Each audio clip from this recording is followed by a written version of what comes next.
before they had printing presses,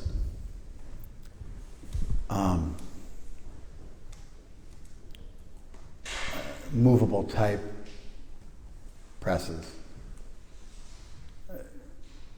then so you could make like block prints, for instance, but you'd have to make a block print, like a wood cutting of just the exact thing you want to print. So the movable type was huge because then you could print anything because you had the different characters of the typeface, and you could move them around on the paper, and so you could theoretically print anything.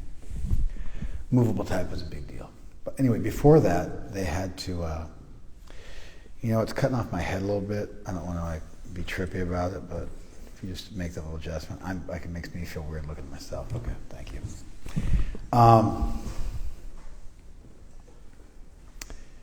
Before they had movable type, people had to copy manuscripts, and it was a whole thing.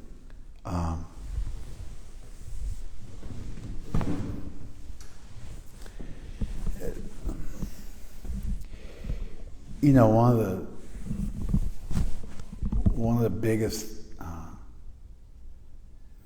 mitzvahs you can do in Judaism is to commission a copy of the Torah.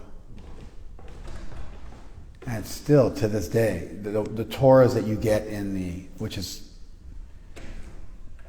the majority of the Torah, the Old Testament is primarily the Hebrew Bible, translated into Greek and then into whatever language you're reading it in. But the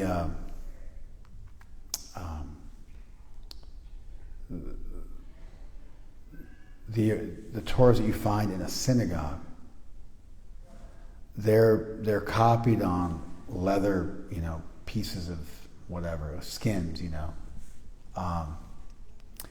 a real specific style, and they can't have any mistakes. And it has to be done by a rabbi, or somebody who's authorized to do that, some kind of a priest. Very much like kosher meat, it has to be done with the appropriate prayers and incantations and stuff. And then it costs thousands and thousands of dollars, and then that gets donated to a synagogue, and then they read from that during the services. And then there's also letters, from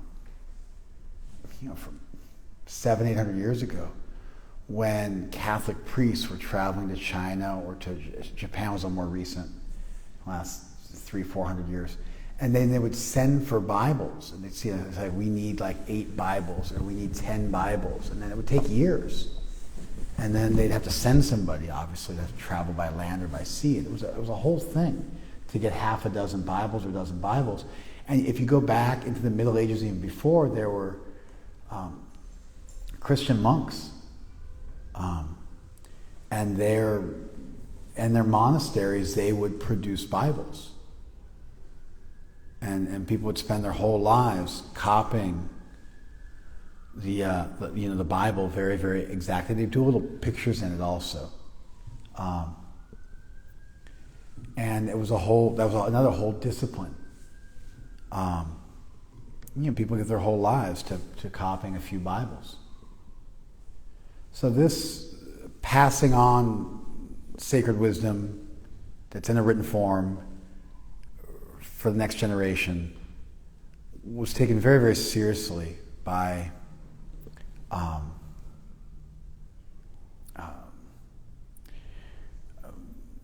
adherents and by spiritualists for the last several thousand years, and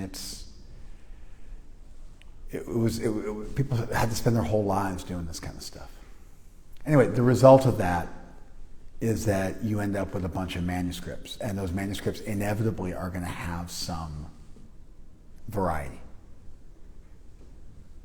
Whether it was the scribe's choice to modify the language slightly, whether it was an accident, whatever it might be. And always the written tradition is preceded, by in many cases, especially in India, by an oral tradition. And so then you've got people remembering things that were said in different ways and writing them down. And so there's a lack of uniformity in manuscript traditions that you don't find in the modern day. People write a book, it gets published, it's all e-format ultimately. It's real easy to call up, you know exactly what the person said. There's one original manuscript that gets put into print. They do a second edition. You can say first edition, second edition. Sometimes they have editors go in, and there's a whole, what do I want to say, there's a whole history of that that's very, very easy to find, to study, and to discuss. But with ancient manuscripts, it's not like that. So anyway, this gave rise to something called critical editions. Has anybody ever heard of critical editions? Critical editions are when you have a bunch of different manuscripts and you take the time. This is also another massively laborious project, which oftentimes takes 20 or 30 years, and a team of scholars will take it up, and it'll usually pass through a couple of generations. So some scholar and then his disciples will carry on that legacy work, and sometimes span more than even one lifetime. I've seen some critical editions that took 30, 40, 50 years to put together. Anyway, then you'll get these critical editions. And what a critical edition is they get as many manuscripts as they get their hands on. And then they go through them meticulously. And they spot where there were variances. And then they go ahead and they make editorial decisions on the variances. Usually, it's pretty simple. They'll take the manuscripts with the greatest uniformity, and then that'll make it into the critical edition. There's other ways to go about it also. If you know a text came from a particular place at a particular time, then you can look for the manuscripts that show markings, that show evidence that they were from that place at that time. And so there's a locus, and then branching out from that, then there's going to be variety. But then if you can find the original one, that first one, then they might go with that, and they'll make decisions based on that. But usually it's the uniformity and the popularity of a particular word choice. And then they publish a critical edition. And usually there will be, and this is like a scholar's book. It's for scholars of that particular tradition.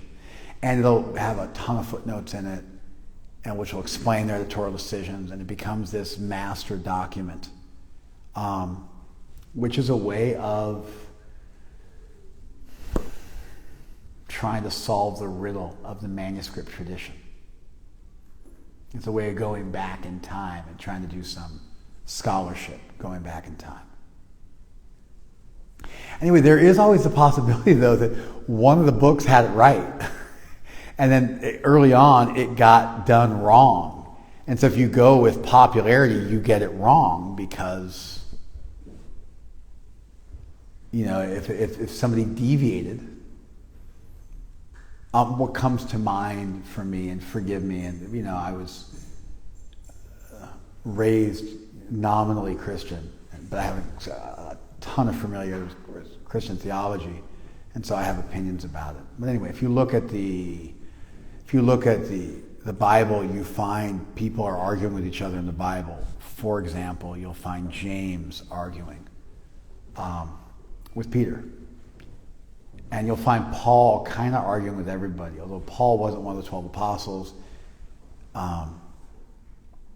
somehow or other, his version of Christianity became the most popular. And so, because he was popular. And so Paul was in Rome. He was preaching to Romans, and he was extremely popular. And as a result, he also did some ministerial work in Syria. And so, because he won the popularity, and because he was affluent, because he had a lot of followers, and his version of Christianity, which you can see it competing with other versions in the actual Bible. Like, for instance, in the book of Acts, there was a rule that you can't eat meat off of pagan altars. And that was a rule that the original 12 apostles came up with when they got together. So the 12 apostles got together, and they voted on this, and Paul didn't follow that. He says, to help those beyond the law, I myself became like one outside the law, is what he says in his letters to the Romans. And so you find Paul doing his own thing, and what he did became more popular. But I would argue deviated from the people who actually knew Jesus. Paul never met Jesus. He had a vision of Jesus, and you could imagine if you knew somebody and you were a scholar or a devotee who followed that person, lived with them, studied under them, and then somebody came along and said, I had a dream of your guru and he said this, so I'm going to do it my way. It would be ridiculous. The person had very, very little credibility if he made such a claim.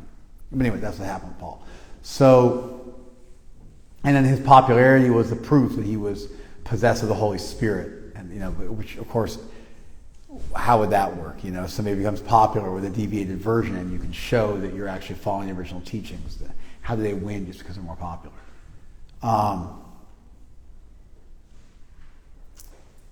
But yeah, so that becomes a problem when you're making a critical edition, in that sometimes there'll be a deviation, there'll be early on, then there'll be a lot of manuscripts that follow that deviation and get really popular. And if you go with the majority rules, then you missed out, and that's a problem. And that's a problem with critical editions, and in many ways, it's an approximation. What can you do? It's when you're dealing with ancient manuscripts from ancient traditions, especially when the oral word predated the written word. It's just there is tremendous guesswork involved.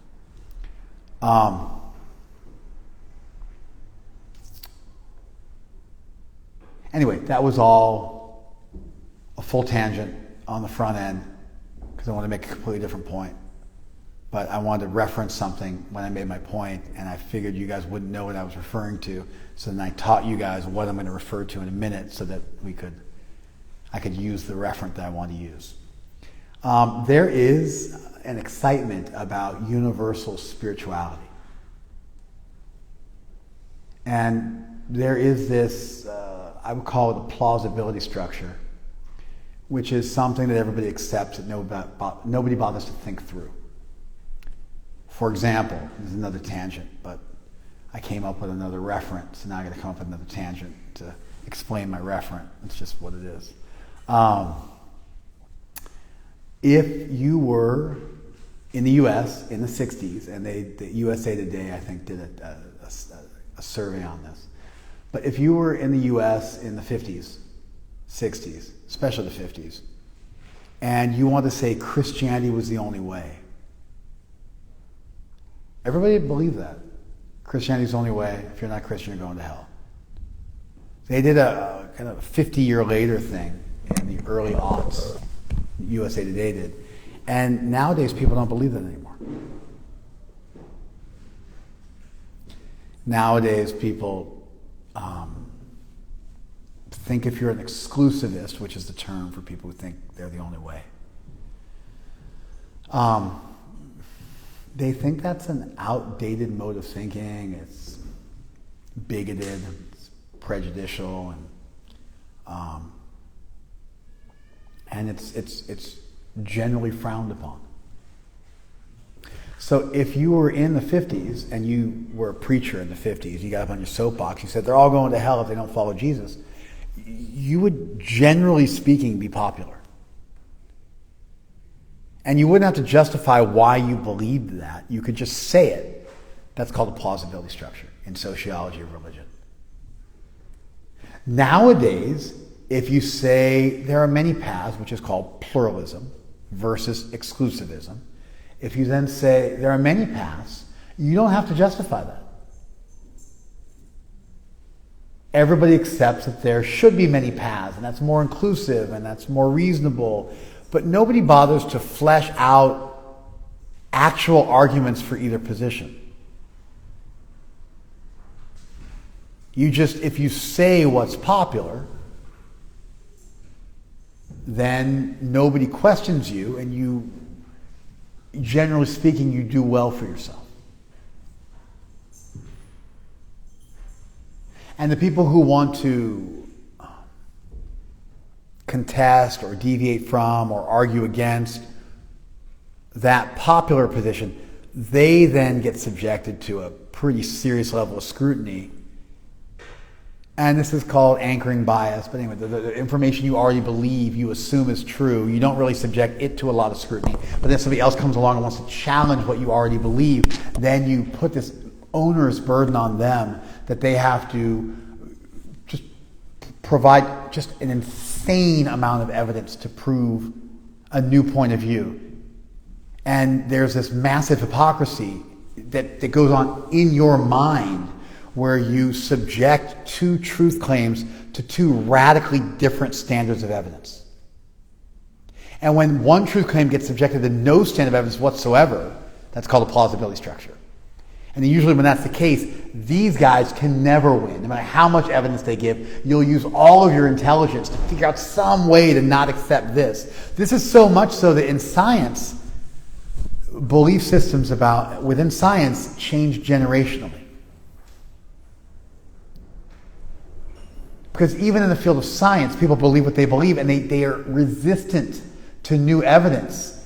And what really has to happen is they just have to die off. And then the new generation comes in, and they don't have the same bias, the same prejudice. They don't prejudge the situation. And so then, the information is able to evolve. But there's generational gaps as science is evolving, where people aren't ready to switch a long-believed opinion. And they're not even aware of it. They just hold on and have this massive cynicism and assumed doubt and questioning perspective when it comes to things which aren't their preference. Did you guys follow that? It's a plausibility structure. So anyway, there is nowadays, there is a tremendous amount of popularity around universal spirituality. There's a massive rise, statistically, in people who are spiritual but not religious. And universalism is very much the order of the day. It's very much in vogue. And if you are a universalist, you can say stuff like, what all religions are searching for and the essence of all religions. And when you start talking in that kind of language, people they're just entranced.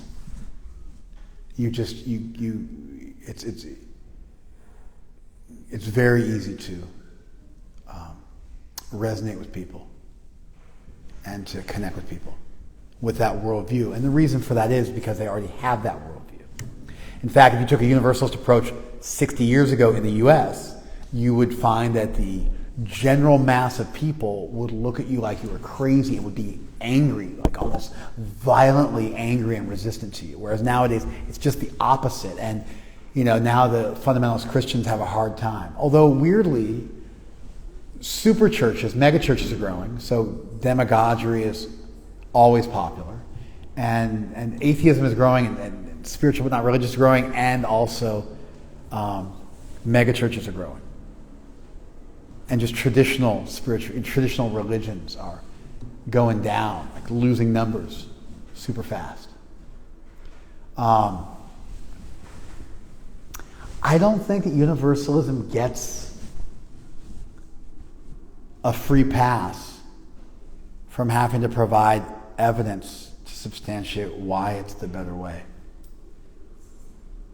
I also don't think exclusivism should be subjected to an onerous standard of proof. I'm into truth. One of my mentors in restaurateurship, we were working on vendors and supply chains. And he said, okay, here's my mantra. Here's what I give to everybody. Here's what I tell all my suppliers. I tell them, when they talk about loyalty and relationships, I always tell them, listen, I'm really into loyalty, I'm really into relationships, and I'm extremely loyal. I'm the most loyal customer you'll ever have, and I am loyal to the best price. He clarifies it on the front end, so that his vendors, who have this weird thing in the vendor-vendee relationship, that oftentimes your vendors will be very, very good to you when you start off in a relationship, and then they'll just start raising the prices on you. Sometimes I've been telling you, The prices just go up. You don't even know it. You look like 6 months later and they've jacked up all the prices on you. You don't even know it. Anyway, they've always got a reason. They've always got a reason why the prices have to increase when you question them on it. But I thought that was really clever. I'm extremely loyal to the price because it really just lets your vendor know that they're not going to pull a fast one on you on some pseudo friendship relationship thing where that somehow your friendship with them that allows them to raise the prices on you without telling you and for no good reason, and then to charge you more than what the market will bear based on friendship.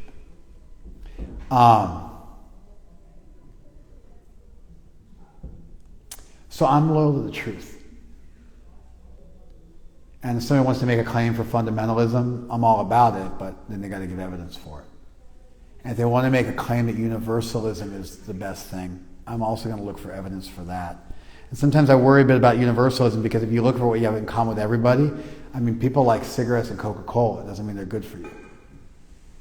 And so populism has never been the mark of truth, which is why you have parliamentary forms of government.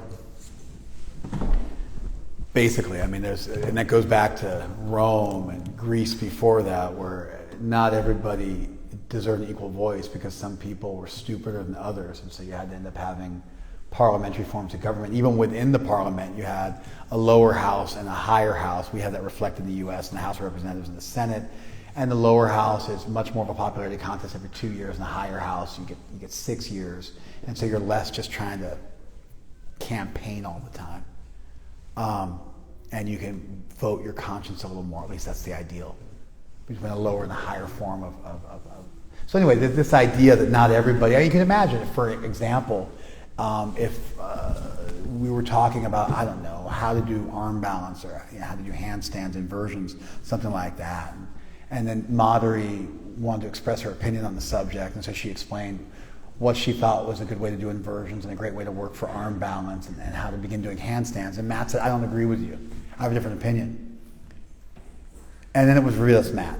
And it was revealed later on in the conversation that Matt had never done a handstand and knew nothing about yoga or inversions or gymnastics or anything and had absolutely no knowledge about anything, but he had a loud voice and he just couldn't shut up and allow the experts to speak, and he just needed to have his voice heard even though he knew nothing whatsoever about the subject.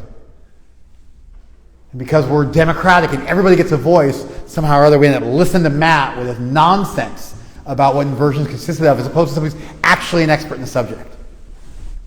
And there was a big hue and cry that we had to listen to him, even though he knew nothing about what he was talking about.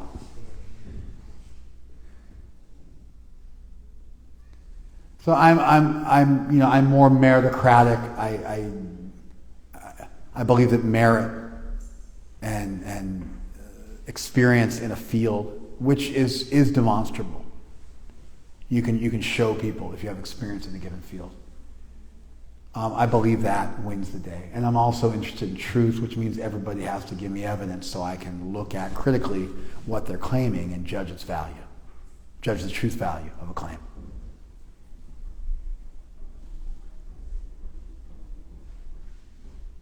And popular isn't always right. And then usually, if you look for what you have in common with everybody, you can usually say very little. Because that's a pretty low common denominator that everybody can agree on something. And so you end up, what happens is universalists end up being just as sectarian as everybody else. And they really say, well, what everybody agrees on, and then they say the thing that they believe.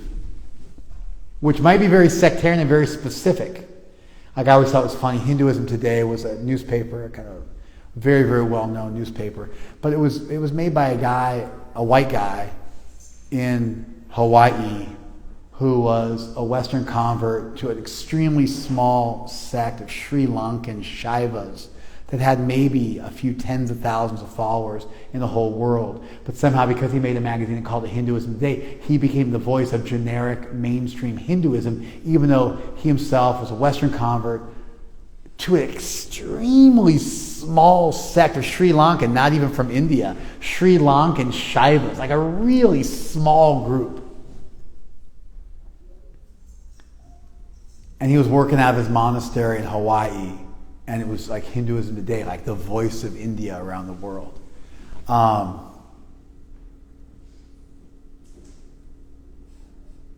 Anyway, even the attempt to come up with one voice for Hinduism is a fool's errand, because although Christianity, because of the Nicene Creed and the really excellent work of, honestly, the Roman government, the reason why there's such an incredible degree of uniformity in Christianity is because the Roman government censured people who didn't agree with the party line and destroyed stuff that didn't agree with their worldview, and voted on what was going to go in the Bible. And they had rulers like Constantine who made it their business to make one uniform version of Christianity. This is in the 4th century. And as a result, if you read the Nicene Creed, which was written around that time, early in the 4th century, you find that practically every Christian you've ever met follows the Nicene Creed. It's incredible, 3 billion people, and they all have this really uniform belief system. I mean, obviously there's the Orthodox Church, the Catholic Church, and like super small groups like the Coptics, and then all your variations of Protestant Christianity and all their flavors. But there's, even amongst all those groups I just mentioned, there's this incredible degree of uniformity. That never happened in Hinduism. So when you say you're Hindu, what you really mean is you are a spiritualist from India, from the eastern side of the Sindh River in Pakistan, and you practice the indigenous spirituality of that place. But there are so many different denominations, and they have huge, massive differences between them theologically. But when Christian, German, and English missionaries came to India to begin Indology, which was really the Christian study of Hinduism in order to convert Hindus to Christianity, that was the purpose of it. Oxford University used to give a prize away for the best defeat of Hindu philosophy every year. Which sounds just insane, right? So bigoted, right? Of course, it's not that bad when you consider that during the same time period, people in the U.S. thought it was okay to own another human being.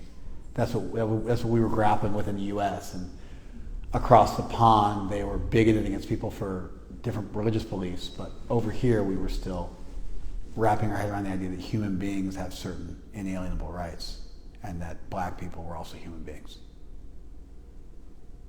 That's crazy, right? If you think about it. Sometimes we forget how awful the world was 5 minutes ago.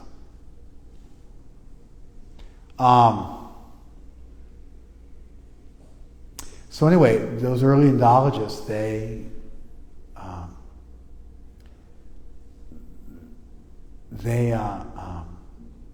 assume that Hinduism must be like Christianity and have one major form. And so they just tried to figure out what it was, and they studied Hinduism as a whole, not recognizing that there were massive differences between the major strands of Hinduism, which itself is a Persian word, which was used by traders to designate where somebody lived geographically on the other side of the river. And so the term's not even used in any original text. So yeah, Hinduism has an incredible degree of variance within it, which makes the study of it as a uniform tradition that has only one strand impossible. But even although I acknowledge that, somebody who's representing such a micro sect like these Shaivas from Sri Lanka, the super micro sect, that guy definitely shouldn't be the voice. at least like the guy who's going to represent, at least he has to be from like a major strand, you know?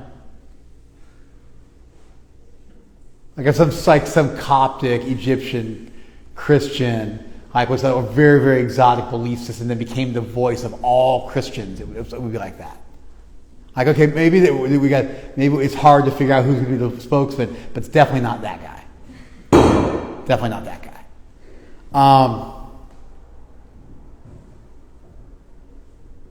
All this said, and so I'm looking for truth, and if that truth is believed by a few people, that's okay for me. Show me your evidence, and if it makes sense and it's reasonable and it's better than all the other stuff on offer, then I'm willing to embrace that truth, even if it's not popular. And if something's really popular and it doesn't have any evidence to support it, I'm also willing to question that. That said, the Gita does have some pretty cool universal stuff in it. Stuff that would make a good course, if you're going to teach a course on how to succeed in business. It's so good, it's so universal that it even breaks the barrier between spirituality and materialism, and it just becomes good life advice no matter what you want to do. And so although I'm not Mr. Universalist, and I'm also not Mr. Exclusivist, I'm more trying to aspire to be in the truth.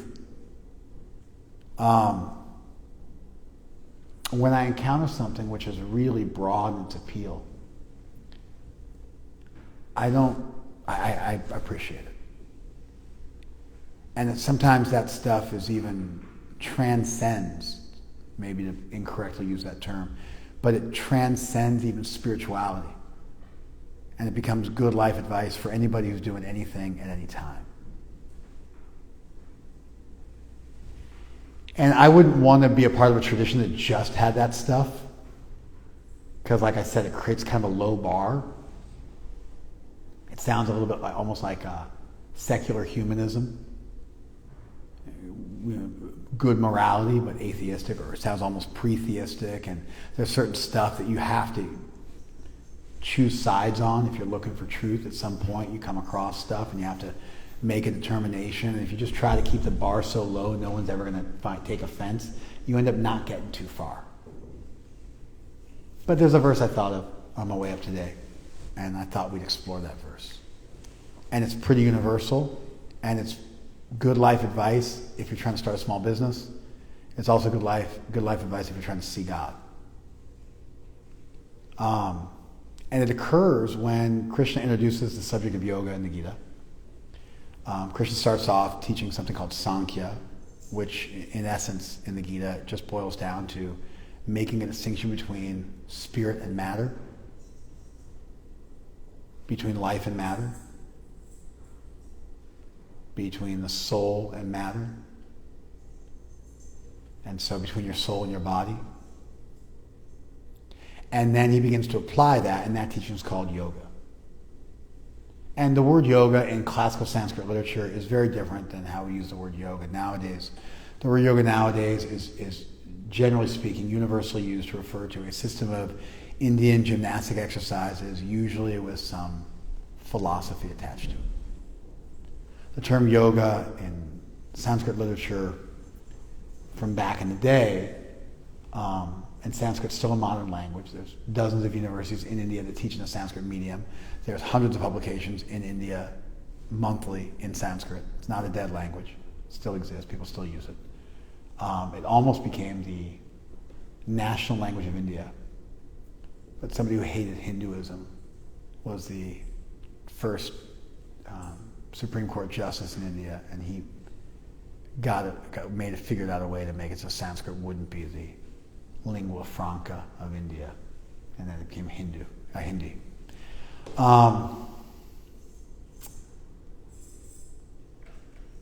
So anyway, Krishna is introducing the idea of yoga, and yoga is when you do your duty in this world, but you're not attached to the results. Samatvam yoga uchate. Yoga is equanimity when you're doing your work. Yoga karma sukoshalam. Yoga is the art of work where you do your duty, but you do it in a detached way. You're not attached to the results, because you can't always control the results because there's too many variables in the world. You can't always control the results. But what you can control is what you do, and it would be akin to what we would call in the West a duty-based ethic, as opposed to a results-based ethic, where the ends justifies the means. A duty-based ethic is do the right thing and don't worry about the consequences.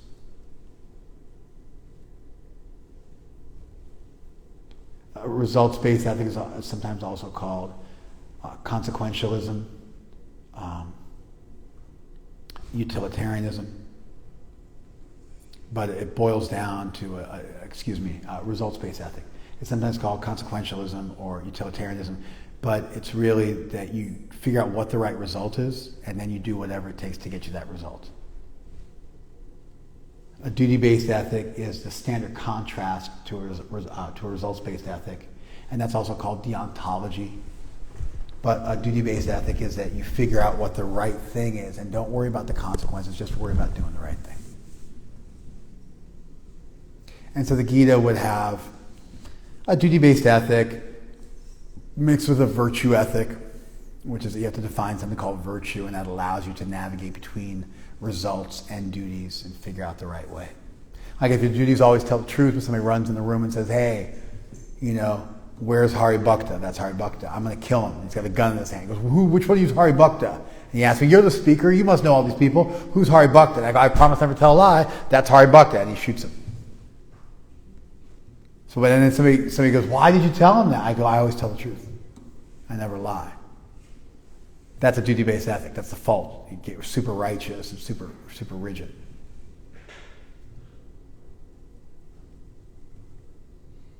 Then the results-based ethic is, there's 5 people on a train track about to get run over by a train, and then I can press a button and the train track will divert, and so it won't run over the 5 people, but there's 1 person on the train track. And so I'll kill 1 person. If I don't do anything, 5 people die. If I commit murder, which is what it is to kill 1 person, if I commit murder, then 5 people are saved. And I go, okay, I'll do that. But then sometimes, now you're justifying murder. I killed 10 people to save 1,000. Not like I killed them, like I allowed them to die, like I committed murder. You follow? Like somebody says, I've got the cure for cancer, and I will give you the cure for cancer if you murder a bunch of people for me. And I go, okay, that makes sense, yeah. Because the greater good. The ends justifies the means. And so a lot of bad stuff happens in that regard too. And usually both of those have a fault. And so there's a third type of ethical theory. There's more, but the major third one is virtue ethics, where you have something called virtue that you have to then take a lot of trouble to define. And that virtue allows you to navigate between duty and results more expertly than just taking a rigid stance on one or the other. And not just arbitrarily jumping back and forth, but you have something called virtue, which governs which one you choose. Anyway, the Gita is kind of a duty-based ethic with some virtue elements to it. And so Krishna's explaining what is involved in doing yoga, and he says you have to have certain qualities, and this is one of the qualities that is what enables you to do yoga. So it's introduced in a spiritual context, but let's listen to the verse and you'll see how broad it is. Vyavyasayatmaka buddhi ekeha kurunandana bahu shaka hyanantascha budhayo avyavasayinam. Vyavyasayatmaka buddhi eka iha kurunandana. In this world, you need to have one-pointed, determined intelligence. Vyavyasayatmaka buddhi ekeha kurunandana. In this world, you need to have resolute, one-pointed intelligence. Your intelligence has to be focused resolutely on one thing. Bahu shaka hyanantascha budhayo avyavisayanam. And of those who are irresolute, their intelligence branches off in many different directions. And samadha navidiyate, they do not achieve samadhi. They do not achieve self-realization.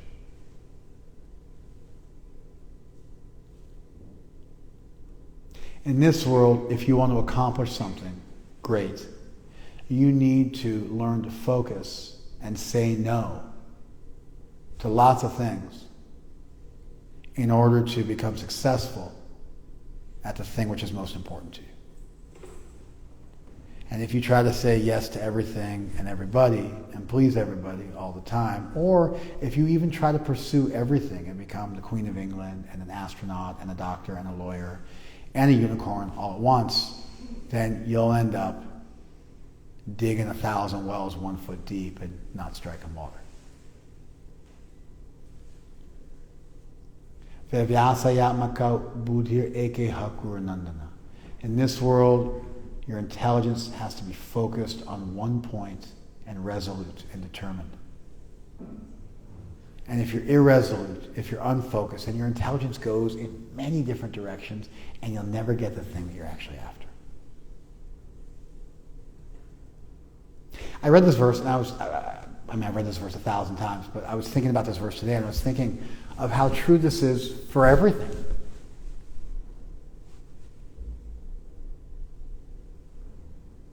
You know, Warren Buffett, the ridiculously wealthy entrepreneur, said if you want to be really successful in entrepreneurship, you have to learn to say no a lot. Because you always get unlimited offers. There's unlimited things you could do, and most of them aren't going to make you any real money. And if you say yes to everybody, then you end up getting nothing done. So even in business, this principle's true. Or how about being in college? Imagine if you took one science class and then one math class and one sociology class, and then you got like medicine for a semester, and you got into law for a semester, and then you would wind up without a degree. I mean, it's eventually stack up enough and get a bunch of degrees, but it's just, that's not, in a higher education, they try to focus you. Right? There's a couple of big lines of distinction, like a finance line, and then there's a liberal arts line, and then there's a science line. They try to focus you. There's a legal line. They try to make a distinction pretty quick. What to speak of if you want to become a doctor or a lawyer? You have to get into all this really specialized education, which then all the other stuff you were studying drops off by the wayside, and you end up hyper-focusing on something. Or if you want to get really good at doing handstands.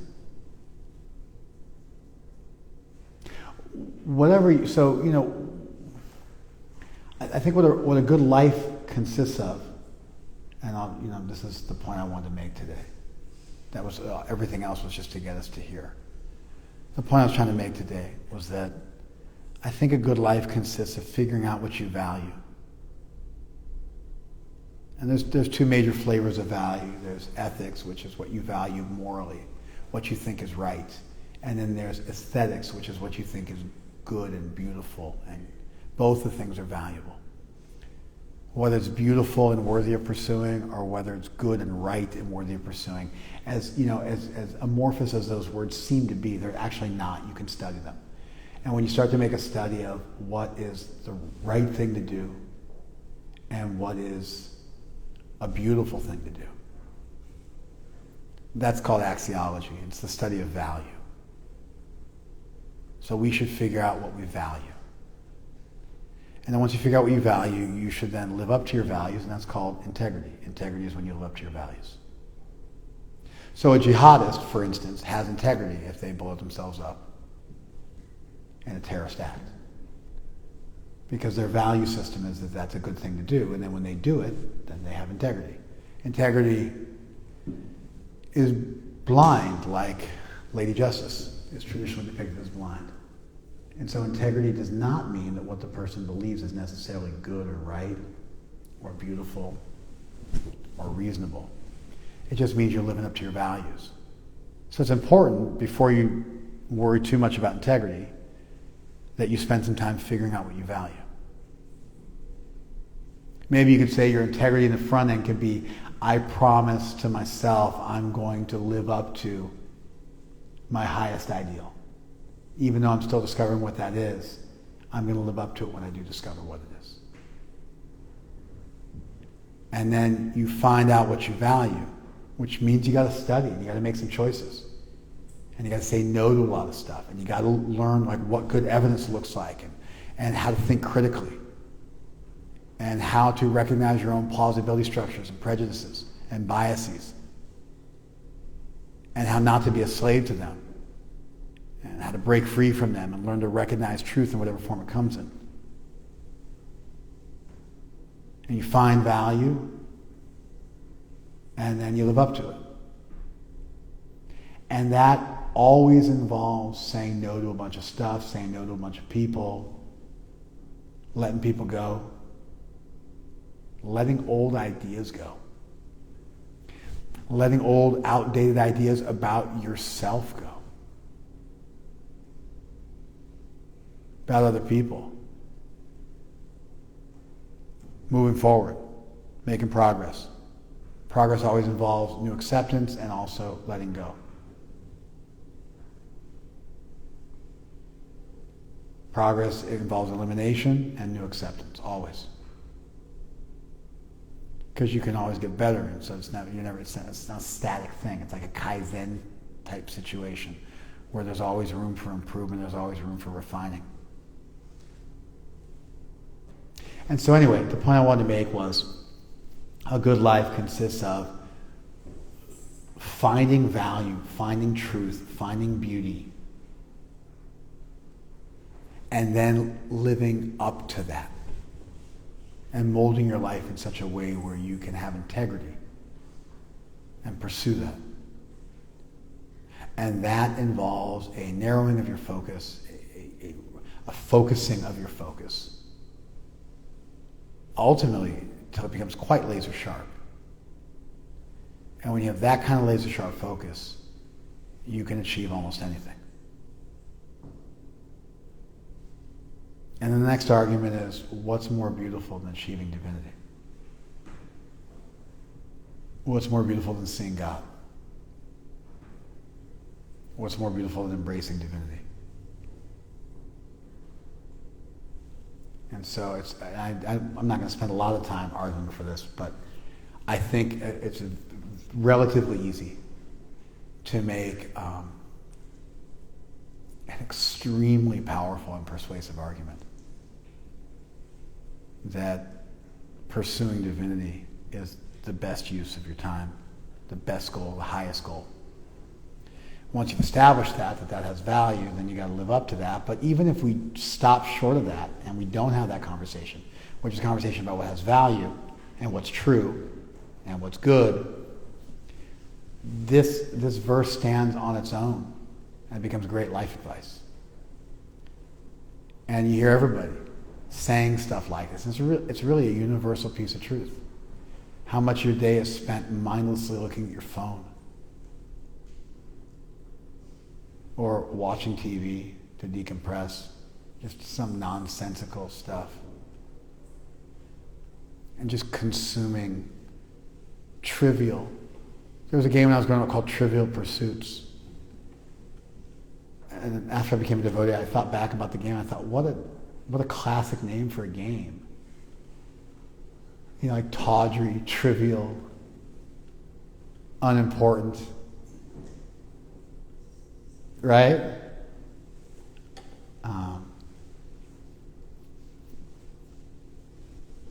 And that's what you're doing.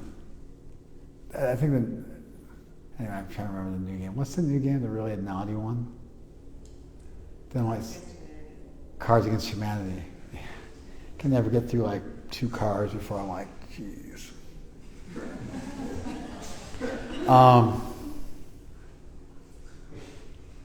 Anyway, that's what I had to say today.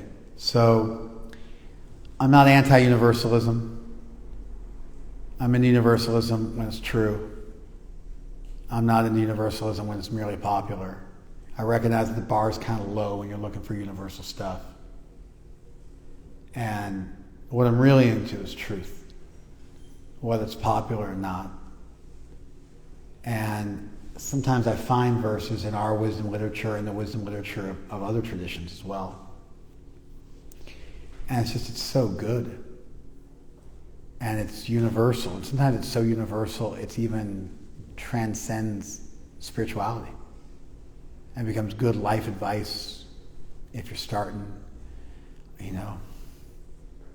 know, like you're starting a dispensary or something like that. And then this verse in the Gita, you could read this verse in the Gita, think, yeah, I really got to focus on my dispensary. If I want to be successful, a lot of competition around, I got to figure it out, how to offer good products at a good price, and keep the place safe, and hire good staff, and I got to cut out a lot of stuff in my life which isn't important. And spirituality, in a lot of ways, is a pursuit. It's an interest. It's a lifestyle. It's ultimately a value. You decide that thing has value. I'm going to spend some time doing that thing. And then if you want to be able to do that thing at a high level, you got to start to cut out all sorts of other stuff. And then you can really get good at that. And so it's important to pick a great, you could like decide, I want to get really good at playing jacks. You guys know the game jacks? A little like piece of barbed wire. And then you get a ball and you bounce it and try and pick up the pieces of barbed wire. You can spend your whole life playing jacks. And some people say, yeah, it's just all pursuits are valuable if you dedicate yourself to them. And I'm not of that opinion. I would think, wow, that's a really pathetic life. That's really sad that you took your life force and you could have climbed Everest and discovered the cure for cancer and figured out the fountain of youth. Instead, you chose to play jacks. I'm sorry. That's sad. And so there may be multiple really wonderful Everest-like goals that somebody could pursue. I'm not disputing that, but that doesn't mean that there's no line of demarcation. And so you find a verse like this, it's very universal, it works for everything. But then if you're starting to think, okay, I got to really focus on having the best orgasms in my life, that's all that matters. Or I got to focus on, opening up my new shop, like my new salon. What are you opening? What did I open? What is it? It's aesthetics. It's aesthetics. What do you call it? Aesthetics. No. What's the name of that? An aesthetic store is called Studio. It's a studio. No, but it's not a studio because a studio is anything. I mean, a martial arts studio is also a studio. So you call it a martial arts studio. Is that what it's called? Mm-hmm. That's the name. Yeah. If I type in aesthetic studio, a bunch of them will come up. Or spa. Okay, a spa also. It's not a salon. No. Salon's more hair. It's hair, right? Okay. You could be like, okay, I'm going to put all of my energy into opening my aesthetic studio, or opening my restaurant, or becoming the best therapist the world's ever known, and making ridiculous money, and making a course for people I can monetize things on a broader scale and make it more scalable so I can get ridiculously wealthy, reach the most amount of people possible.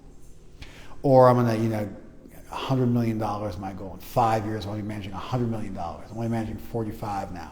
What are you managing? Okay. You're still creeping up, right? And so I'm managing 48. My goal is 100 in 5 years. You start thinking, that's my goal. I got to cut everything else out in life. I would then say to you, please don't do that. That's a terrible idea. There's got to be something more important in life than just what you do to make money. There's got to be something more important in life than just raising your children, than just getting a significant other.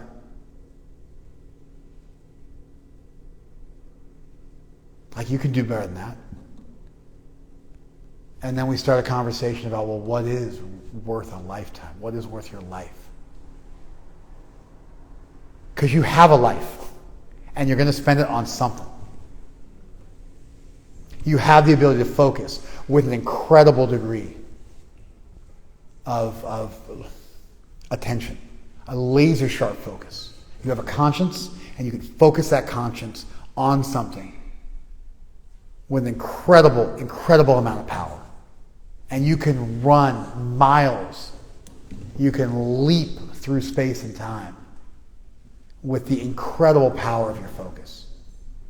What are you going to spend it on? And so amazingly, a verse like this is extremely universal, so much so that it could be used by anybody to talk about anything. At the same time, the nature of a verse like this and really grasping it is you start to then think, well, what should I spend my currency? I've got a certain amount of money to spend in the form of my consciousness and my focus. What's worth doing with my life? What's worth focusing on for my life? All right, thank you, IGTV. And then I actually want to get an answer from you guys.